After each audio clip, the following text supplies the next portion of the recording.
Dans cette vidéo, je vais te partager une méthode simple et efficace pour tracer tes zones et éviter les pièges, surtout quand on voulait entrer au bon endroit. Donc, cette vidéo va parler de la sélection des bonnes zones en trading.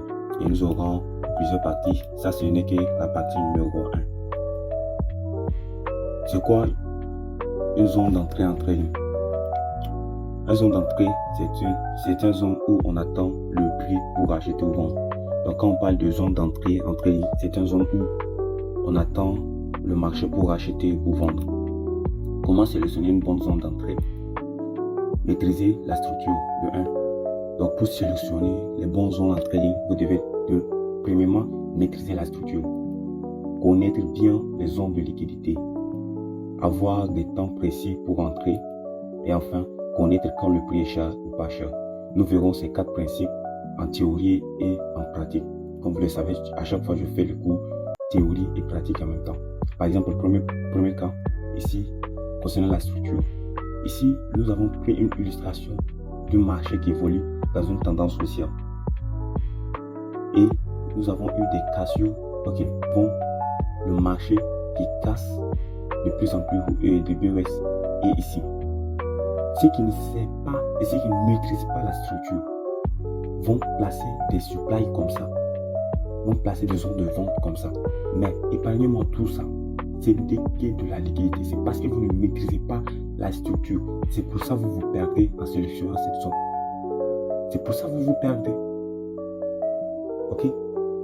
C'est pour ça que vous vous perdez. C'est comme ça qu'on sélectionne ces zones. Quand vous êtes dans une tendance haussière, c'est le bas, vers le bas, on sélectionne ces zones d'entrée. C'est vers le bas. Donc c'est dans cette demande que vous pouvez sélectionner et non l'inverse. C'est comme ça le marché va réagir. Donc, premier cas concernant la structure, pour bien sélectionner ces zones, maîtrisez la structure s'il vous plaît. Ne placez pas des supplies et des demandes partout.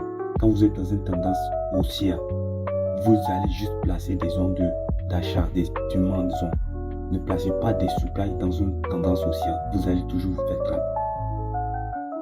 Et concernant la liquidité, ceux qui ont vu notre cours sur la liquidité qui est sur la chaîne d'undissement, on a parlé de ça. Ça, c'est une zone d'undissement. Ok, ça, c'est une zone d'undissement.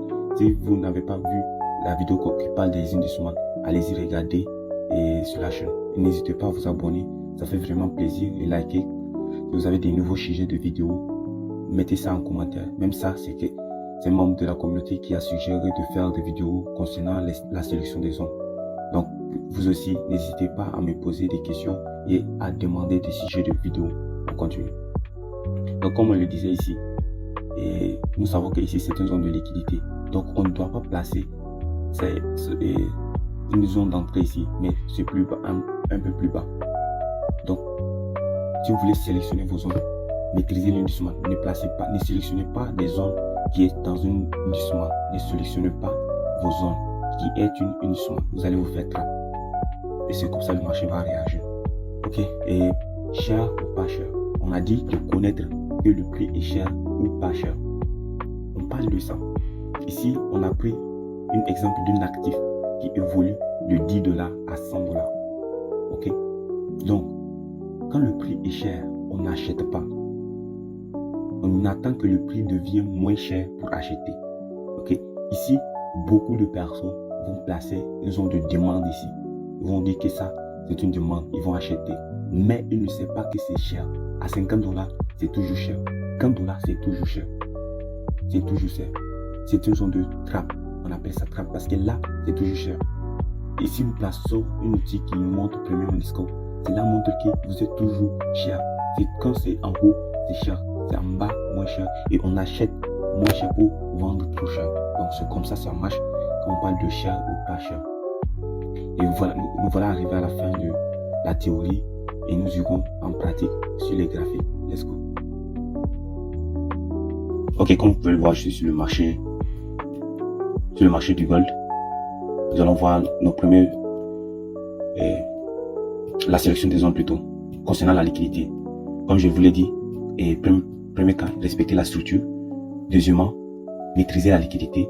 Troisièmement, connaître vos heures. Et quatrièmement, cher ou pas cher.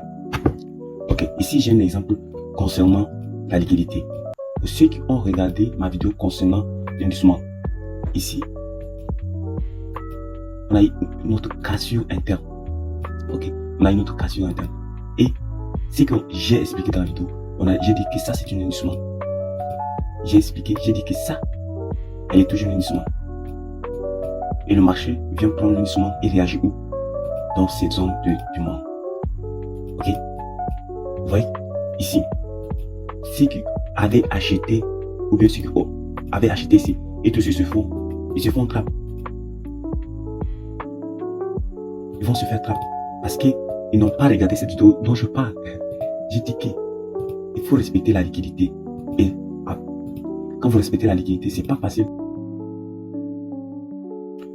C'est pas facile que le marché va vous taper facilement.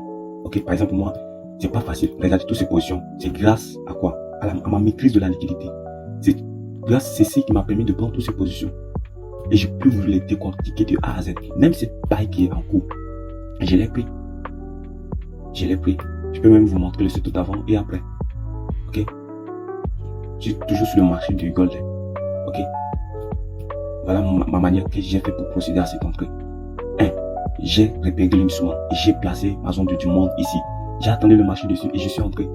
Et voilà ma position, elle est toujours en cours. Ok, on continue pour chercher des exemples concernant la structure. Voilà. Ok. Ici, nous sommes sur le Nasdaq. Comme je l'ai dit, de 1, respectez la structure. Ici, nous sommes dans un marché qui évolue dans une tendance baissière, comme vous pouvez le remarquer. Est-ce que, quand je sais que la structure baissière, est-ce que je dois acheter là? Non, je ne dois pas acheter. Ici aussi, je ne dois pas sélectionner. C'est pour vous dire que ne sélectionnez pas des zones d'achat dans une structure baissière. Non. Ok? Donc ici, nous sommes sur le marché de euro USD. C'est une position qu'on a pris dans le VIP. Si vous voulez rejoindre mon VIP, regardez, je vais laisser mon numéro en description. Vous pouvez me contacter pour rejoindre le VIP. Ça, c'est un R de 6 qu'on a fait dans le VIP. Et comment on a sélectionné cette zone? En respectant la liquidité. Ici, c'était une zone de liquidité. C'était une zone de liquidité. Et on a eu cette zone. Ok? Vous voyez qu'on a fait c'est une entrée sniper.